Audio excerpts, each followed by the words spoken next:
Good morning, Robin. How are you doing, Mr. Robin? Good morning, guys. Those birds with an orange chest are called robins. I like the look of robins. How about you? So guys, today I want to ask you a question, or maybe two questions.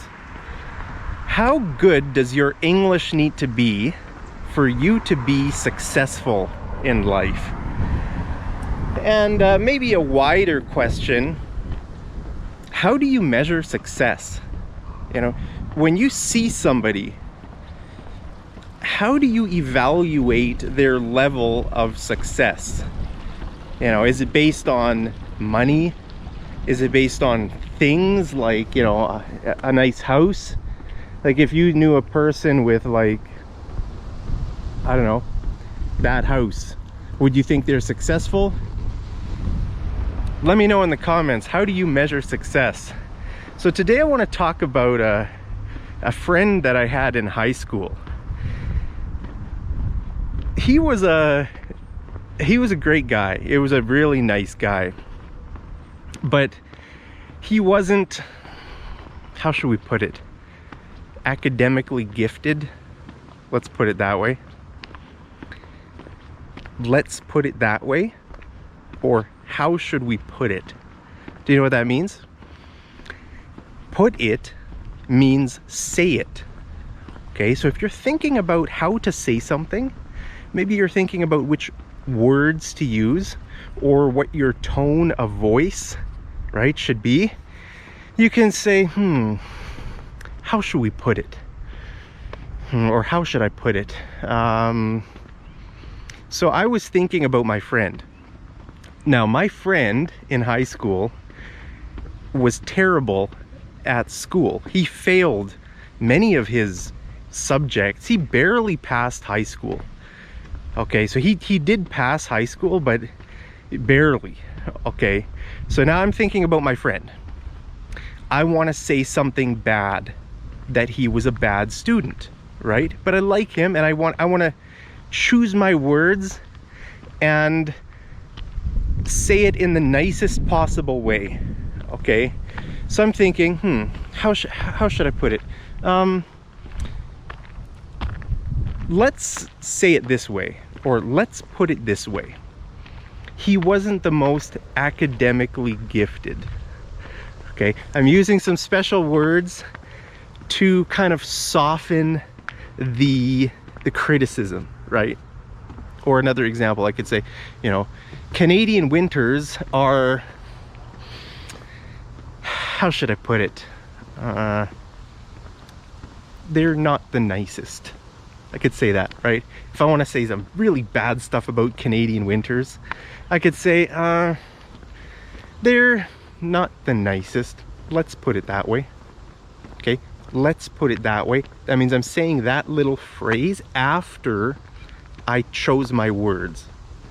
If you want to say that phrase before you choose your words, then you can say, let's put it this way. Canadian winters are not that great. Okay, so you can use that, let's put it this way, let's put it that way at the afterwards, right? Or you can say, how should we put it? Okay, so remember, put it is another way to say it. Okay, so I'm thinking about my friend in high school. How should I say it? How should I put it?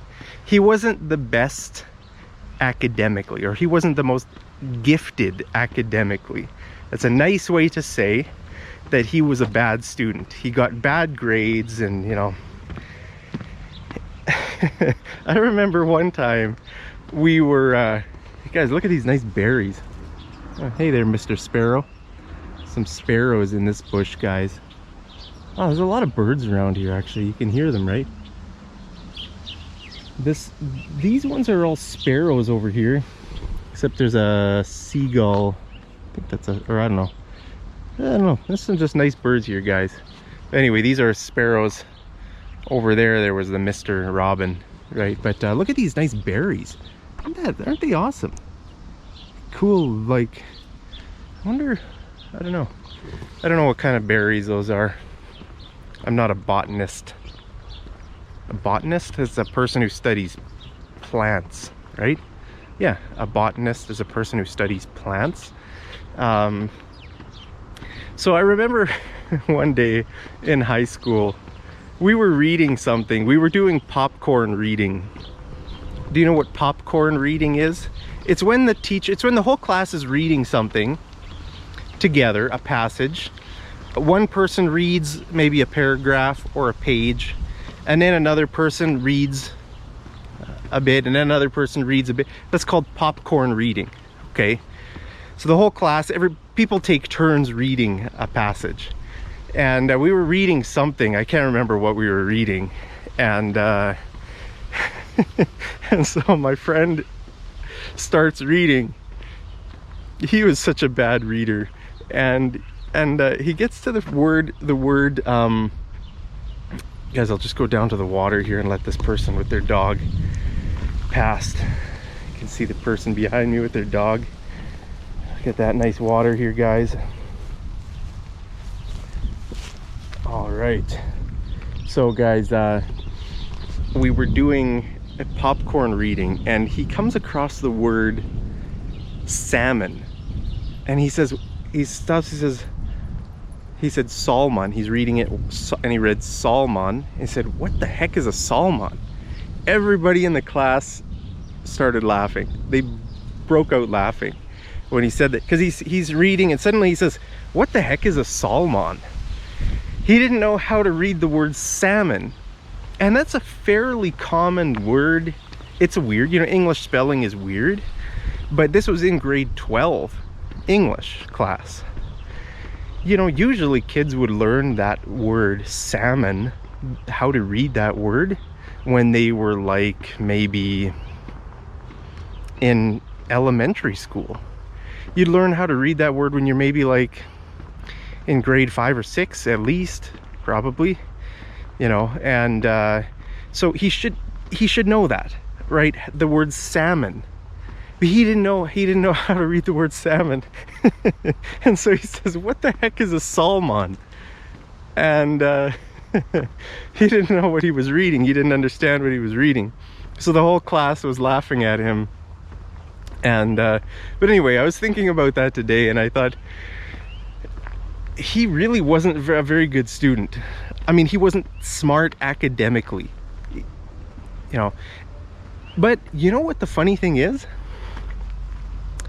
Of everybody in my high school class, I would say he is probably the most successful of all of them. There were about, I don't know, maybe I'd say like 20 or 30 people in my high school class.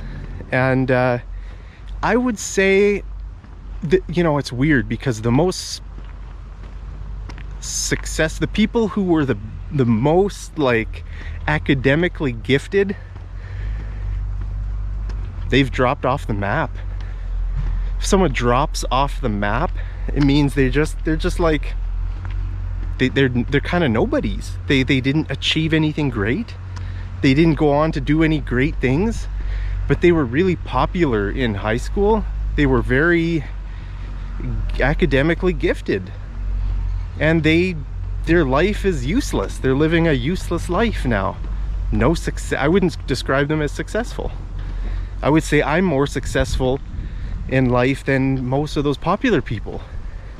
Me, I wasn't popular in high school. I was one of the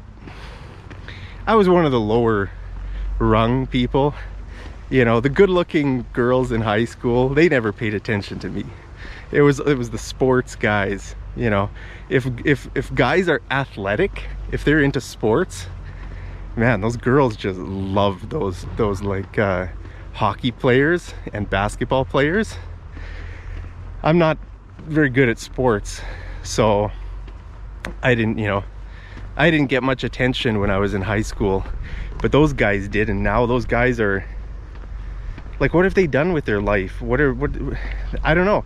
All those successful people who were really gifted academically, they're doing nothing now. and they're not successful. But my friend, he got married pretty early on. I'd say maybe 2 years after high school he got married, and he has, I think, 5 kids now.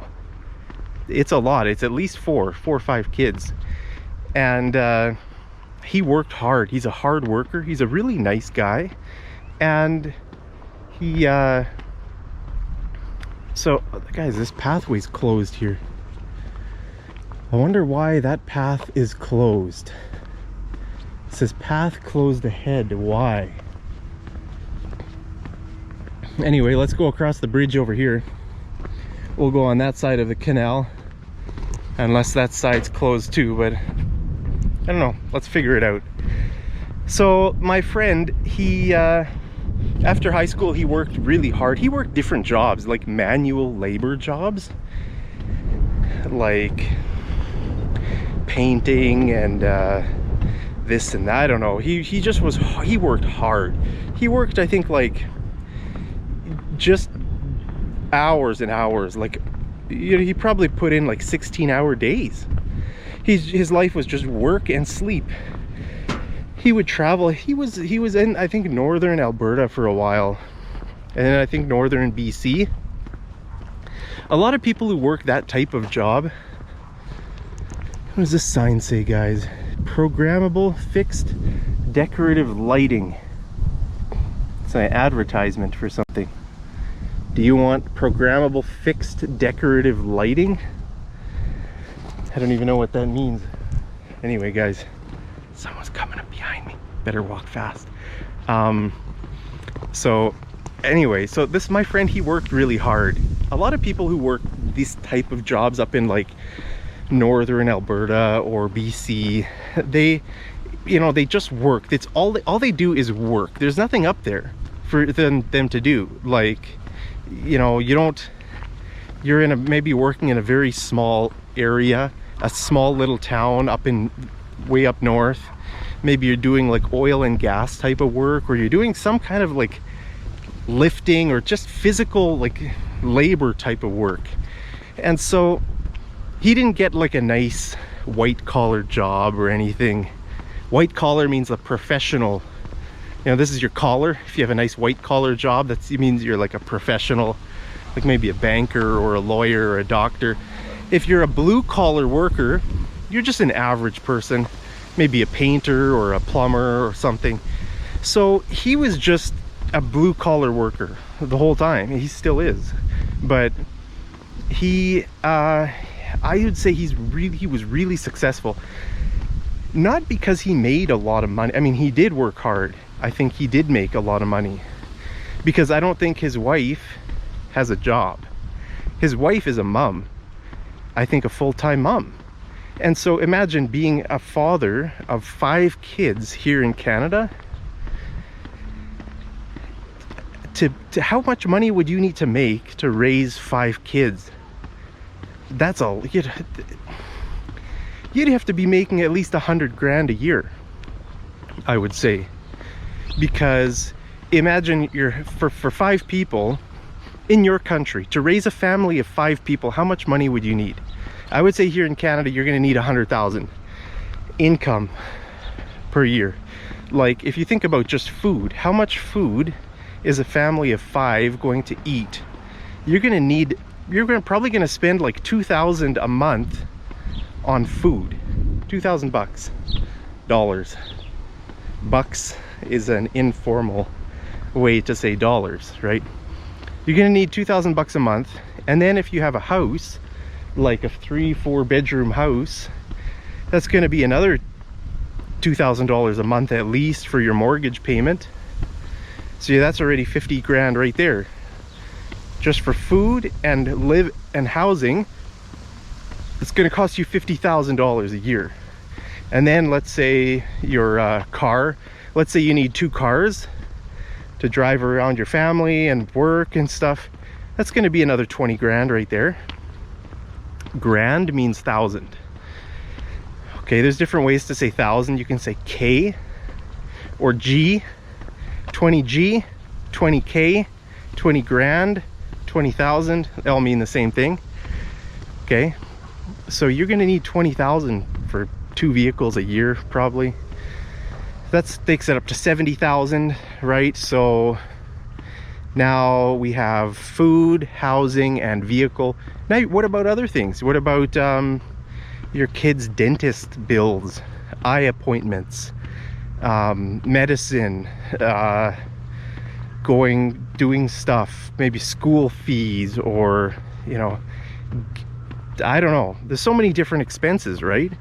And so you're gonna need like $100,000 a year to raise a family of 5 kids, I'm thinking. So, and you know, I don't think he got an inheritance at all in life. So an inheritance means you get money from your parents if they die or for whatever reason. I don't think he got any money from anybody.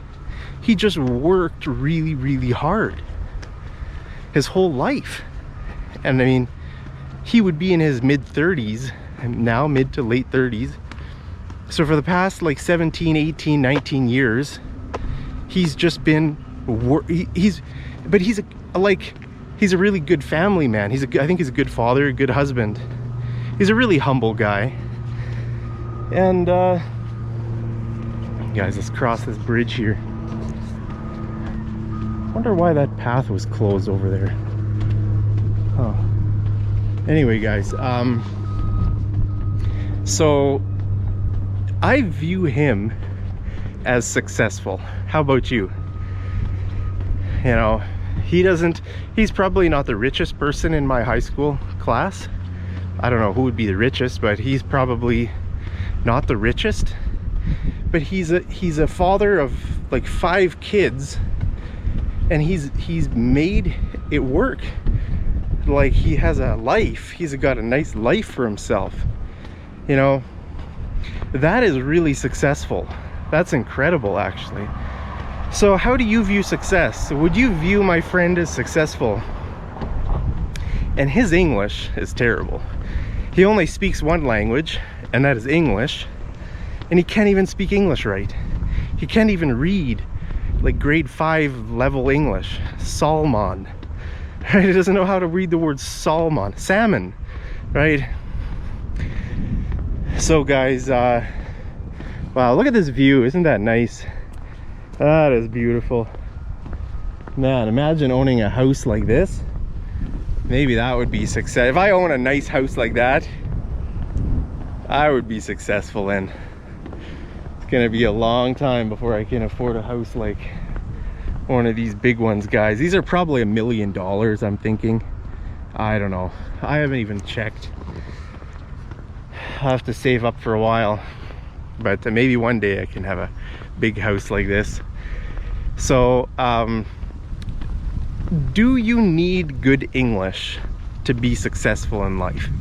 Well, the answer is no. Even like, he speaks one language, English, and he can't even speak that right. So, and he can have a family. He's a hard worker, and he's, you know, he can communicate with people, right? And that's what you need when you have a job. If you want to work, if you want to have a family, you want to have a business or something like that, you need to be able to communicate with people. But does your communication need to be perfect? Do you need to be great at reading and vocabulary and spelling and all that stuff? He didn't take any, like I said, he barely passed high school. Okay, he didn't take any of the advanced courses. In Alberta here, when I was in high school, there were 2 options in high school. You could take the smart level things and the stupid level things. The smart level courses were called pure, and the low level courses were called applied. So for example, math. If you wanted to go into college after high school, you needed to take pure math. If you weren't going to go into college, then you just needed applied math. So he took all the applied courses. I think he might have even failed a couple of those. I don't know. But I did take the pure ones, but I barely I barely got enough in the pure level to go to college, and then I went to college. So I wasn't the smartest person in the class. I was just kind of I was a very average, middle of the road kind of guy. If you're middle of the road, that means you're pretty average, okay? So my friend he's successful. He like I was more academically gifted than he was. But I would say he's more successful than me in life. So you know, where your level of English or your level of your language abilities doesn't really determine your success, right? He's a great example of that. How about you? Would you say you're successful? Are you a successful person? Do you believe? I've asked a lot of people, what are your dreams in life? And a lot of times they say, I want to be successful.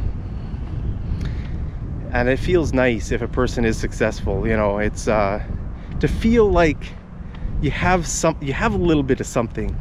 Maybe not being rich, but just to be a bit successful. What does that mean to you? You know, I think for me it means to have a bit of independence, to be able to make money, a little bit of money to live, to be able to have a little bit of money to help other people, to be able to have my own house. Maybe I don't own a house, I have a condo, right? You know, I'm sure a lot of these people, I'm sure these people here, the reason they can afford, like, look at that house, guys. It's just a massive house. I think the reason they can afford that is probably because they received an inheritance. So a lot of times, you know, if people's parents or grandparents die, they'll inherit $100,000 or something, or maybe more, and then they get into that type of a situation. It's really hard to buy a house here in Canada if you don't have some initial money to put in there, because you'd need such a high income probably to buy a house like this. If you didn't have any money to start, you would need a job making, like, I don't know, maybe $200,000 a year or something like that. Who has a job like that, making like 200 grand a year? So it's like, to get really ahead in life, I have a lot of respect for people who didn't receive any help, but they just ground it out. You know, if you grind something out, it means you just work really hard. You just put in the grind, you know, you grind. It's like you're under pressure, you're working really hard, you're trying to save money, trying to manage your debts and everything, and you know, and when I think of my friend in high school, he was the kind of guy to just put in the grind, you know. He just worked hard. He is successful, has at least 4 or 5 kids. He's married. He's just a nice guy, you know. And so, guys, look at these nice benches. They look brand new. Look at that. Maybe I can be the first person to sit on. Whoop! Ow! I sat on the. my hip caught this the handle here. Guys, I don't even know how to sit on a bench properly. That's my level of success. I don't know how to sit on a bench. I'm still a bit successful, guys. How about you? Do you know how to sit down on a bench? Do you know how to read the word salmon? You know, you don't really need to be considered smart or successful by society's standards for you really to be successful. I've never been to my friend's house. I haven't seen him since high school, but I know about him. I've seen pictures of his family and stuff like that. I don't know if he has a big house. I don't think he has a big house. He'd probably have a pretty small house, normal house. So, you know, people might look at his life and think, oh, that's just a normal guy. He's not anything special. But I look at his life and I think that is something special. He's very successful. To go from nothing to have a family of 5 and to have, you know, a house and car and just to have a nice life, that's very hard, and that's really successful. So I don't know, guys, I just wanted to walk and talk about that, tell you about that story. I would say he is maybe the most successful person in my high school class. How about you in your high school? When you think back about your high school days, who is the most successful person, and what are they doing? Are they single? Are they married? Are they educated? Are they uneducated? You know, what do they have a house? Do they not have a house? How do you measure? How do you evaluate your friends on the level of success? So let me know your thoughts, guys, down in the comments. I see a boat up here on the canal. Let's go see the boat.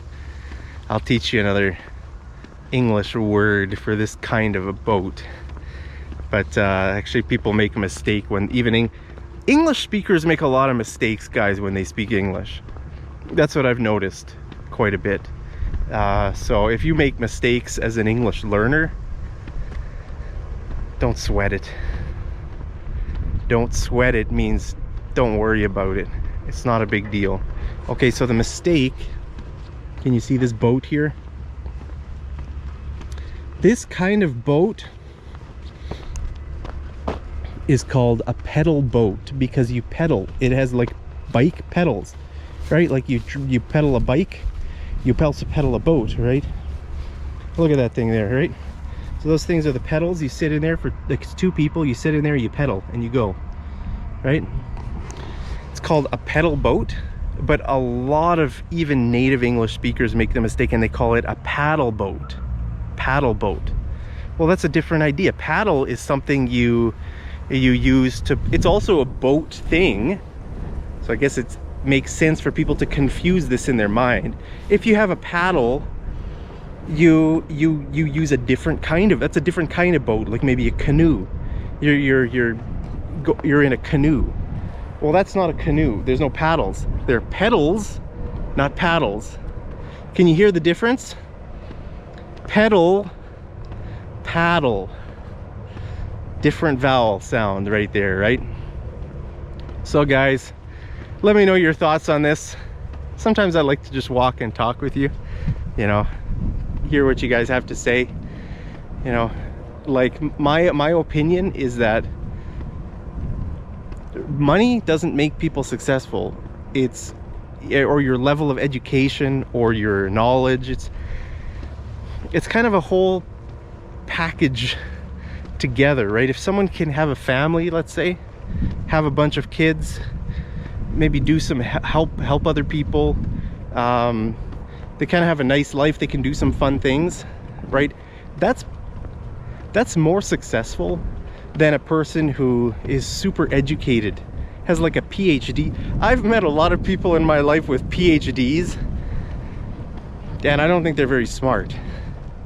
I remember meeting a guy in India on the train. He was from, I think he was from the Netherlands or maybe Norway, and he was working on some stupid PhD. And I was just thinking about it when I was talking with him. This guy is not smart at all.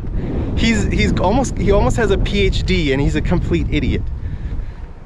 So your level of education doesn't make you successful. Your English doesn't make you successful, but hey, if you learn a few English words on my channel, if I can help you become a better communicator, then I'm happy. You know, that's great. It's great to be a good communicator. It does help in your work. It does help you in life. So, you know, anyway guys, take it or leave it. There's my 2 cents for the day. So I'll just go get myself a cup of tea, go back to my apartment. So good morning from Canada. As always, I love you so much. Thank you for all your support. Thank you for always smashing that like button. I really appreciate it. Hope you guys are doing great. Hope you're staying healthy and happy and safe today. And look at that beautiful blue sky, guys. Nice sunrise here, and the nice geese flying over the bridge. Wow, that's success right there. I'm a lucky guy, guys. Just in the nice morning, have some geese flying by, living in a place like this. Man, even though I don't have a big house like those people, I'm successful, guys. Give me a like if you think I'm successful. So guys, thank you for your support, and have a great day. And as always, I'll see you over in the next episode of Mad English TV. Take care.